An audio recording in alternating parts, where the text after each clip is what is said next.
नमस्कार दोस्तों, स्वागत है आप सभी का हमारे YouTube चैनल सीखो ही मित्रा में। आज के वीडियो में हम बात करेंगे प्रधानमंत्री फसल बीमा योजना के बारे में और खासकर इस योजना में फसल खराबा दर्ज कैसे करें, इसके पूरे प्रोसेस को आज के वीडियो में हम जानने वाले हैं। इससे पहले अगर आप हमारे YouTube चैनल पर नए हैं तो चैनल को सब्सक्राइब जरूर करें, बेल आइकन को क्लिक करें ताकि रेगुलर इस प्रकार के वीडियो आपको मिलते रहें। तो चलिए शुरुआत करते हैं। दोस्तों, कई बार प्राकृतिक आपदाओं जैसे बाढ़, सूखा, ओलावृष्टि, तेज हवा, कीट या बीमारी की वजह से या फिर कहें तो बारिश की वजह से हमारी फसल खराब हो जाती है। ऐसे में प्रधानमंत्री फसल बीमा योजना का लाभ लेना आवश्यक हो जाता है। इसमें किसान भाइयों को फसल खराब होने पर मुआवजा दिया जाता है, लेकिन फसल खराबे का मुआवजा पाने के लिए आपको फसल खराबा दर्ज कराना आवश्यक होता है। अगर आप समय पर खराबा दर्ज नहीं कराते हैं तो आपको बीमा कंपनी से मुआवजा नहीं मिल पाता है। अब फसल खराबा दर्ज कराने के लिए भी बहुत सारे प्रोसेस हैं।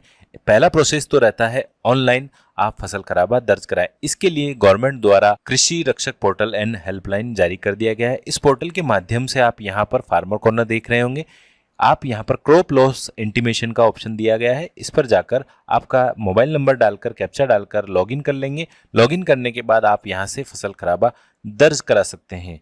अन्यथा आप चाहें तो यहाँ पर क्रॉप इंश्योरेंस ऐप के माध्यम से भी आप फसल खराबा दर्ज करा सकते हैं। आप चाहें तो आपके मोबाइल में क्रॉप इंश्योरेंस ऐप डाउनलोड कर लें, आप ऑनलाइन ही खुद ही आपका फसल खराबा दर्ज करा सकते हैं। अब एक प्रोसेस रहती है ऑफलाइन, यानी कि आप चाहें तो फोन लगाकर भी आपका फसल खराबा दर्ज करा सकते हैं। इसके लिए ये गवर्नमेंट द्वारा 14447 करके एक हेल्पलाइन नंबर जारी किया गया है। इस हेल्पलाइन नंबर के माध्यम से आप फसल खराबा दर्ज करा सकते हैं। ध्यान रहे, फसल खराबा दर्ज कराना है आपको फसल खराब होने के 72 घंटों के भीतर ही। अगर इसके बाद आप फसल खराबा दर्ज कराते हैं तो आपको फसल बीमा योजना का लाभ नहीं मिलेगा। साथ ही जब आप फसल खराबा दर्ज कराएं तो आपके पास आधार कार्ड, किसान रजिस्ट्री यानी फार्मर रजिस्ट्री होना आवश्यक है, यानी कि आपकी जमीन की नकल भी हो सकती है।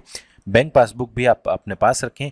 अगर आपने कोई फसल बीमा योजना का पंजीकरण कराया है पहले तो उसकी पॉलिसी भी आप अपने पास रखें। साथ ही आपकी जो फसल खराब हुई है उसके फोटो भी कलेक्ट कर लें। अब साथियों, कई बार ऐसा होता है कि फसल खराबा दर्ज कराने के बाद भी आपको इस मुआवजे का लाभ नहीं मिल पाता है, तो इसके लिए भी यहाँ पर एक ऑप्शन दिया गया है। आप चाहें तो आपके एरिया में जो कृषि अधिकारी हैं उनसे संपर्क करके ही आप सीधा फसल खराबा दर्ज करा सकते हैं या फिर उन्हें आपकी फसल खराबे की जानकारी दे सकते हैं। तो यहाँ पर जब आप प्रधानमंत्री फसल बीमा योजना के ऑफिशियल पोर्टल पर आएंगे तो यहाँ पर आपको एक ऑप्शन दिया गया है insurance company and broker directory. इस पर जब आप क्लिक करेंगे तो आपके सामने कुछ इस प्रकार से ऑप्शन ओपन हो जाएगा। यहाँ पर आपका जो सीजन रहता है, खरीफ की फसल है तो खरीफ सेलेक्ट करें, रबी की फसल है तो रबी सेलेक्ट करें। मान लीजिए मैं आपको समझाने के लिए खरीफ सेलेक्ट कर रहा हूँ। यहाँ पर आपको जो साल रहता है वो सेलेक्ट कर लेना है, 2025।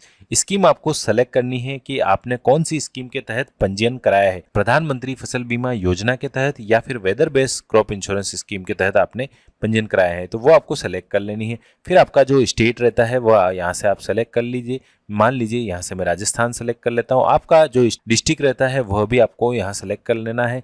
जैसे कि मैं यहाँ पर अजमेर सेलेक्ट कर रहा हूँ। यह सिर्फ आपको समझाने के लिए जानकारी है, आप इसे ध्यान से देखें। कोई भी आप यहाँ से तहसील सेलेक्ट करें जो आपके लिए लागू रहती है। फिर आप जैसे ही यहाँ सर्च पर क्लिक करेंगे तो आपको यहाँ पर जो आपके स्टेट में, आपके जिले में जो कंपनी है जो फसल बीमा योजना का लाभ दे रही है वो आपको यहाँ पर दिखाई दे जाएगी। उसका नाम, उसकी ऑफिस की सारी इन्फॉर्मेशन आपको मिल जाएगी। यहाँ पर देखिए फिलहाल ब्रोकर की जानकारी नहीं है। यहाँ पर तहसील और रेवेन्यू लेवल में जो अधिकारी है उनकी जानकारी जरूर आपको यहाँ से मिल जाएगी, यानी आपके एरिया में किसान सेवा केंद्र पर जो अधिकारी हैं उनकी जानकारी आपको यहाँ पर मिल जाएगी। आपकी उनसे सीधा ही कांटेक्ट करके आपकी फसल खराबा दर्ज करा पाएंगे। धन्यवाद साथियों, वीडियो कैसा लगा बताएं जरूर। धन्यवाद।